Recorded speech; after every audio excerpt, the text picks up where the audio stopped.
Assalamualaikum warahmatullahi wabarakatuh. Izin memperkenalkan diri, saya Edista Mutia akan membawakan materi mengenai pelaku ekonomi dalam hukum ekonomi. Pelaku ekonomi adalah setiap subjek yang melakukan kegiatan ekonomi. Subjek yang dimaksud dapat meliputi orang perorangan, organisasi ekonomi, korporasi, atau badan usaha apapun. Istilah tradisional yang mengawali istilah pelaku ekonomi, pelaku usaha, atau pelaku bisnis adalah istilah pedagang, yaitu menjalankan perusahaan dan menjalankan pekerjaan atau distribusi. Selanjutnya yaitu fungsi pelaku ekonomi. Pelaku ekonomi mempunyai fungsi yang sangat penting dalam kehidupan masyarakat. Di antaranya yaitu 1. Sebagai pemasok semua kebutuhan masyarakat, mulai dari kebutuhan primer, sekunder, hingga tersier. Kedua, dapat menyerap tenaga kerja masyarakat. Pelaku ekonomi menjadi subjek kepentingan dalam berbagai bidang usaha yang saling berkepentingan terhadap kegiatan ekonomi dalam masyarakat. Pendekatan makro sangat bermanfaat apabila ingin memperoleh gambaran umum tentang pelaku ekonomi dalam rangka membuat kebijakan-kebijakan umum, termasuk kebijakan dalam rangka regulasi lokal maupun nasional. Sedangkan metode pendekatan mikro adalah suatu pendekatan yang terbatas pada ilmu hukum, khususnya dari sisi hukum perdata, yakni hanya dari sisi hukum perusahaan saja, yaitu hukum dagang dan hukum bisnis. Selanjutnya yaitu jenis pelaku ekonomi. Pelaku ekonomi dibagi menjadi 2 jenis, diantaranya 1, yaitu pelaku ekonomi perorangan. Pelaku ekonomi perorangan adalah wirausahawan dan mereka yang mempunyai kemampuan khusus di bidang kerajinan atau jasa tertentu. Legalitasnya sebagai subjek pelaku ekonomi tidak jelas. Ada yang memiliki status badan usaha milik pribadi, misal dengan izin usaha sebagai usaha dagang atau usaha jasa.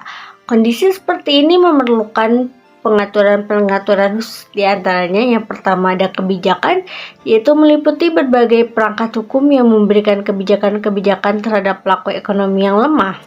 Peraturan ini dimaksudkan untuk memberikan pengakuan tentang eksistensi pelaku perorangan sebagai pelaku mikro.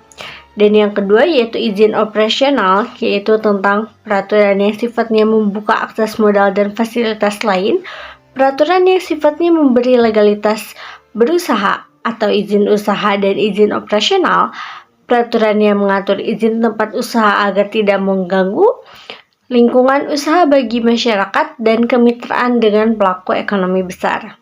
Yang kedua yaitu pelaku ekonomi korporasi. Pelaku ekonomi korporasi adalah pelaku atau subjek atau bukan subjek hukum pribadi, tetapi gabungan pribadi atau terdiri dari 2 orang atau lebih yang membentuk kerjasama berdasarkan perjanjian untuk membentuk usaha bersama guna memperoleh keuntungan ekonomi. Pada dasarnya korporasi dapat dibedakan menjadi 2, yaitu korporasi bukan badan hukum dapat berbentuk CV atau firma, dan korporasi berbentuk badan hukum dapat berupa PT atau koperasi atau yayasan. Selanjutnya yaitu macam pelaku ekonomi. Pelaku ekonomi dibagi menjadi 4. Yang pertama yaitu pelaku ekonomi orang perorangan atau usaha mikro secara pribadi melakukan kegiatan ekonomi pada skala yang sangat kecil dengan kapasitas yang juga sangat terbatas dan terdiri dari para wirausahaan pada tingkat yang paling rendah, yaitu pedagang kaki lima, pengrajin tradisional, dan para pedagang kecil atau peracangan. 2. Pelaku ekonomi badan-badan usaha bukan badan hukum atau firma atau CV atau usaha dagang, dan badan-badan usaha badan hukum yang bergerak pada kegiatan ekonomi dengan skala modal dan usaha dengan fasilitas terbatas atau usaha kecil. Contohnya pedagang distributor kecil, bidang usaha informal dan formal seperti fotokopi dan wartel atau lain-lain. 3. Pelaku ekonomi badan-badan usaha badan hukum, Usaha menengah yaitu meliputi koperasi dan PT dan BUMN atau BUMD biasanya bergerak pada bidang-bidang usaha yang bersifat formal, sudah memiliki atau memenuhi persyaratan-persyaratan teknis dan non-teknis daripada pelaku ekonomi bukan badan hukum. Pelaku ekonomi badan-badan usaha badan hukum dengan modal yang memenuhi syarat berupa perusahaan-perusahaan di bidang keuangan, bidang pertambangan, atau usaha-usaha lain yang membutuhkan modal untuk teknologi tinggi, yaitu perusahaan pelayaran, perusahaan penerbangan, dan lain-lain. Yang keempat yaitu pelaku ekonomi badan-badan usaha badan hukum usaha besar dengan kualifikasi canggih dengan persyaratan teknis atau non-teknis termasuk kemampuan finansial yang cukup didukung oleh SDM yang profesional di bidangnya. Pelaku ekonomi ini biasanya sudah setara dengan pelaku ekonomi internasional. Pelaku ekonomi ini adalah PT yang mempunyai modal besar dan mampu bersaing dengan perusahaan asing. Tata cara pendirian perusahaan. Langkah awal yang bisa kita lakukan adalah kita sebagai subjek atau orang pribadi atau badan yang ingin mendirikan perusahaan dapat menentukan sikap terlebih dahulu badan usaha apa yang akan kita dirikan. Yang kedua yaitu setelah mempunyai pilihan yang tepat, badan usaha tersebut didirikan dengan kerjasama pihak lain atau bahkan hanya pribadi saja, lalu perlu disiapkan mengenai hal-hal yang dapat diperjanjikan secara internal, seperti disepakatinya tentang perbandingan modal, pembagian keuntungan, kerugian kepengurusan, serta tanggung jawab internal dan eksternal para pendiri. Pada langkah kedua, perlu memperhatikan hal-hal sebagai berikut. Kepentingan yang sudah dikompromikan, perlu diatur tentang pihak hukum untuk mencapai solusi apabila terjadi sengketa di belakang hari, solusi apabila terjadi pengembangan perusahaan dan peralihan manajemen dan lain-lain. Beberapa hal lain yang tidak diatur dalam anggaran dasar. Hal-hal tersebut dapat disampaikan kepada notaris untuk ditindaklanjuti. Selanjutnya yaitu langkah ketiga yang bisa kita lakukan. Notaris akan membuat dokumen hukum sesuai dengan syarat-syarat ketentuan undang-undang yang berlaku sesuai kesepakatan pada langkah kedua. Yang keempat, notaris melanjutkan dokumen hukum kepada instansi yang berwenang sesuai prosedur untuk memperoleh pengesahan. Dan yang kelima, mengajukan permohonan izin usaha, izin operasional agar perusahaan dapat menjalankan kegiatan usaha sebagai kegiatan ekonomi sesuai tujuan awal. Hukum ekonomi dapat mengakomodasikan asas-asas utama hukum pidana dan hukum dagang dan asas-asas hukum publik secara bersamaan. Asas hukum ekonomi antara lain sebagai berikut. 1. Asas campur tangan negara terhadap kegiatan ekonomi pada umumnya. Asas pengawasan publik yang bertanggung jawab, asas keterbukaan dan bertanggung jawab, dan asas keseimbangan kepentingan. Perusahaan-perusahaan yang wajib daftar diantaranya adalah 1. Perusahaan perseorangan dapat berbentuk PT, CV, ataupun firma. 2.